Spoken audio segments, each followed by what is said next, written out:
오 헨리 단편선 크리스마스 선물 1달러 87센트 가진 돈이라곤 이것이 전부였다. 그중 60센트는 1센트짜리 동전이었다.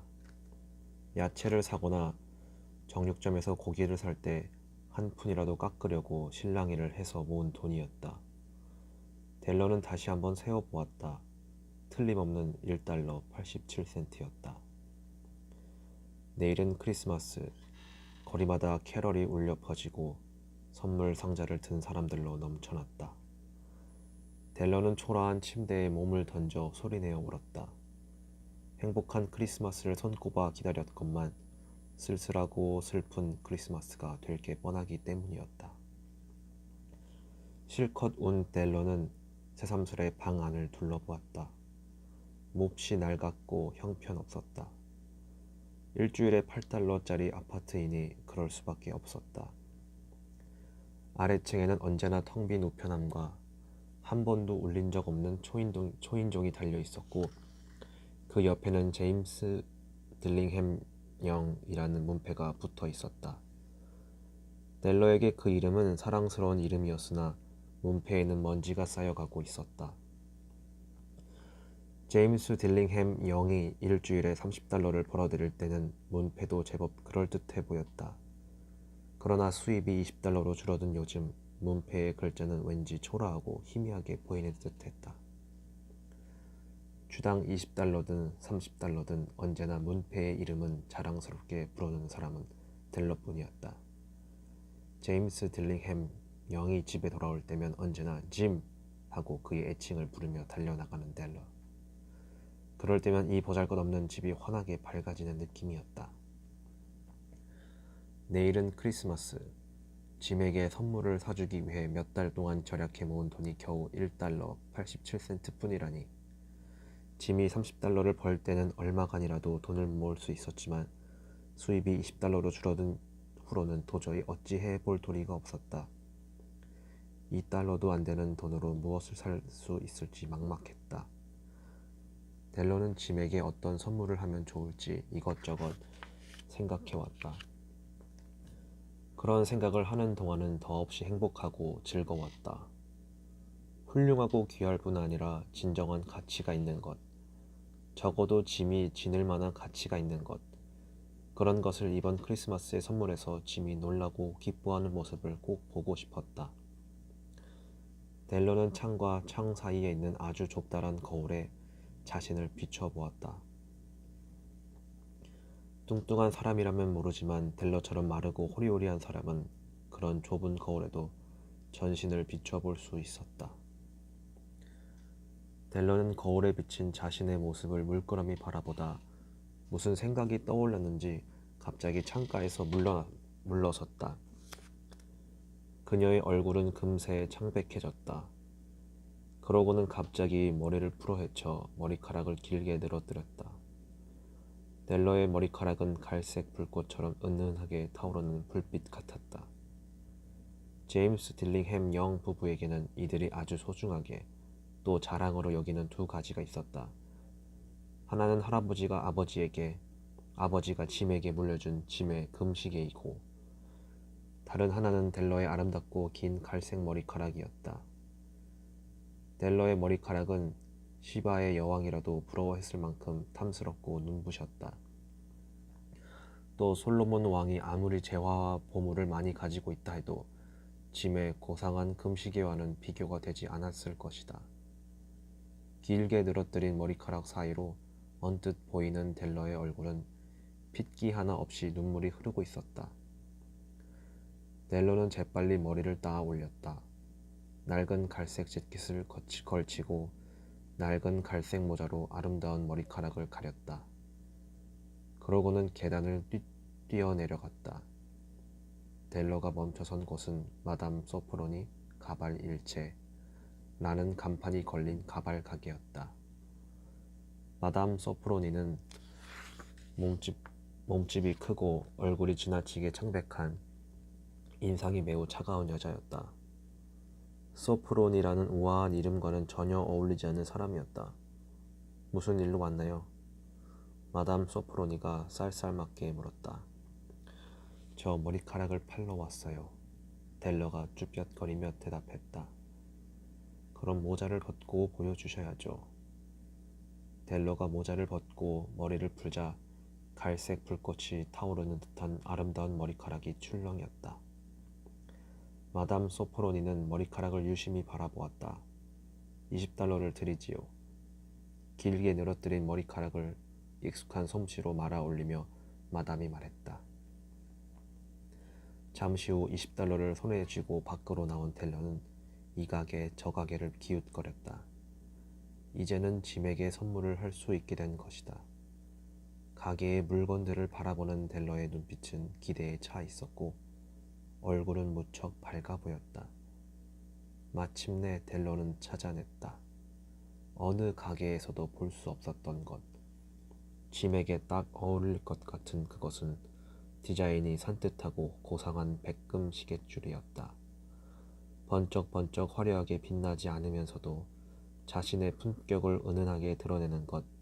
물건 역시 사람과 마찬가지로 그런 은은한 것이 더욱 값지고 고급스러워 보이는 법이다. 델러의 눈에는 그 시계줄을 찬 짐의 모습이 보였다. 훨씬 더 품격 있고 고상한 짐의 모습. 시계줄 가격은 21달러로 그녀가 가진 돈과도 맞았다. 델러는 시계줄과 남은 87센트를 들고 급히 집으로 돌아왔다.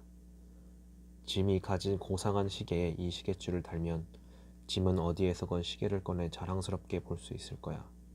델러는 너무나 가슴이 뿌듯했다. 그 시계는 정말 훌륭한 것이지만 낡은 가죽끈이 달려 있어 짐은 시계를 꺼내 볼 때마다 얼굴을 붉히곤 했다.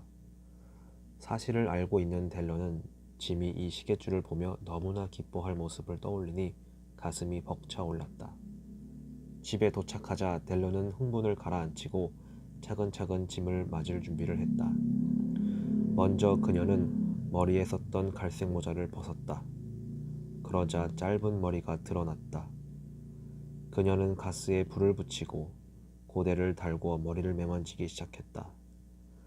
얼마 지나지 않아 델러의 머리는 장난꾸러기 소년 같은 짧은 곱슬머리로 변했다. 델러는 자신의 모습을 거울에 비추어 보았다. 설마 짐이 이 머리를 보고 기절하진 않겠지. 아니 어쩌면 나를 미워할지도 몰라. 델러는 혼잣말로 중얼거렸다. 틀림없이 코니 아일랜드 합창단에서 노래하고 춤추는 여자 같다고 할 거야. 하지만 어쩔 수가 없었는걸. 델러는 스카프로 머리를 싸맸다. 짐이 돌아올 시간이 되었다. 그녀는 커피를 끓이고 프라이팬을 달구어 놓았다. 그러고는 시계줄을 꼭 쥐고 꼼짝 않고 서서 방문을 바라보았다. 아래층에서 계단을 올라오는 짐의 발소리가 점점 가까워졌다. 델러는 조그만 소리로 중얼거렸다. 오, 하느님, 짐이 저를 예쁘다고 해야 할 텐데요. 문이 열리며 짐이 들어왔다. 그는 지쳤고 추위에 떠는 듯이 보였다. 가장이라는 무거운 짐을 진 22살 젊은 남자의 모습이었다. 외투도 없고 장갑도 없이 추위에 떨며 짐이 서 있었다. 짐, 얼마나 힘들었어요. 짐은 이상하다는 듯이 델러를 뚫어지게 바라보았다. 델러는 두려웠다. 그의 시선을 피하며 수선스럽게 커피 주전자니 그릇들을 달그락거렸다. 짐은 델러 곁으로 다가왔다. 델러, 오, 짐, 왜 그런 눈으로 보세요? 뭐 이상한 거라도 있어요? 내일은 크리스마스잖아요. 좀 더 밝은 얼굴로 웃어보세요. 그래, 내일이 크리스마스야. 짐, 그래서 내가 뭘 준비했는지 아세요? 당신한테 꼭 어울리는 멋진 선물을 준비했어요. 자, 봐요. 델러는 쥐고 있던 시계줄을 짐에게 내밀었다. 짐은 믿기지 않는 듯한 얼굴로 멍하니 백금 시계줄을 내려다보았다. 아니 무슨 돈이 있어서 이런 걸 샀어. 다 방법이 있다니까요. 델러는 일부러 밝은 목소리로 말했다. 하지만 짐은 이상하다는 듯이 델러를 빤히 바라보기만 했다. 짐, 제발 메리 크리스마스라고 말해주세요. 우리 즐겁게 지내요. 제 선물이 멋지고 근사하다고 한마디만 해주세요. 그러나 짐은 델러에게 바짝 다가와 대답 대신 그녀가 두르고 있는 스카프를 벗겼다. 델러가 비명을 지르면서 손으로 머리를 감쌌지만 이미 늦었다. 오, 델러, 머리를 잘랐단 말이오? 짐이 떨리는 목소리로 물었다. 네, 머리를 잘라서 팔았어요. 제 모습이 달라지긴 했어요. 저는 여전히 델러잖아요. 당신은 변함없이 절 사랑하시죠? 정말 머리를 잘랐단 말이오?